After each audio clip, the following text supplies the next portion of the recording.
Today we're going to be wiring up these speakers using some special speaker cable.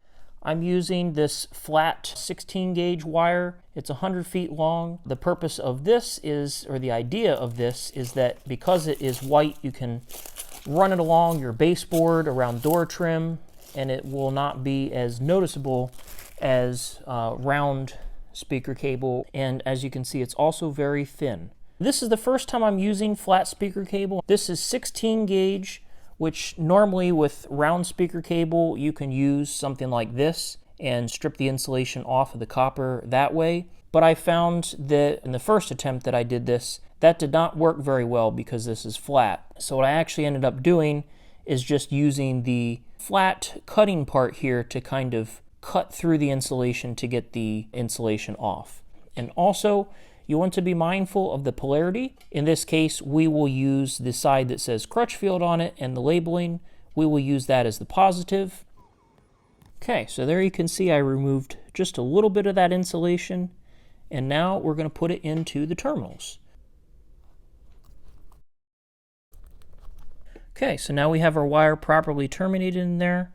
You want to give it a little tug to make sure that it is in there all the way. One tip when running this speaker cable through the channel is that if you're using flat wire or really any wire that has labeling on one side but not the other, you'll want to be mindful so that the labeling is not facing up. You'll have a cleaner look if you put the labeling side on the floor.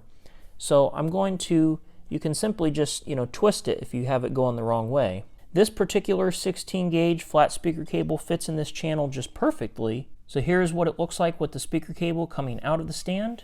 It's a nice clean look. And here's what the speaker cable looks like when it's run across a white baseboard and some white door trim. As you can see, it was a little bit of a challenge to keep it flat and even. You will need to use a lot of adhesive tape to keep it together, but I think the end result is much cleaner than regular speaker cable, and I'm very pleased with it. On the other end of the wire, I did install banana plugs to connect into my receiver. The speaker wire was a little bit too wide to fit, so I had to cut off a little bit of the insulation. But once I did that, everything fit just fine. It made a good connection, and everything worked out fine. I'm very pleased with this speaker wire, and I definitely recommend it to others. I hope you found this video useful. If you did, please take a moment to like and subscribe. And if you're interested in purchasing these products or anything on Amazon, please consider using the affiliate links in my video description. Your price stays the same, but a small commission may come back to me on anything you buy using my link. If you have any questions, feel free to leave them down in the comments. And with that, I thank you for watching and have a great day.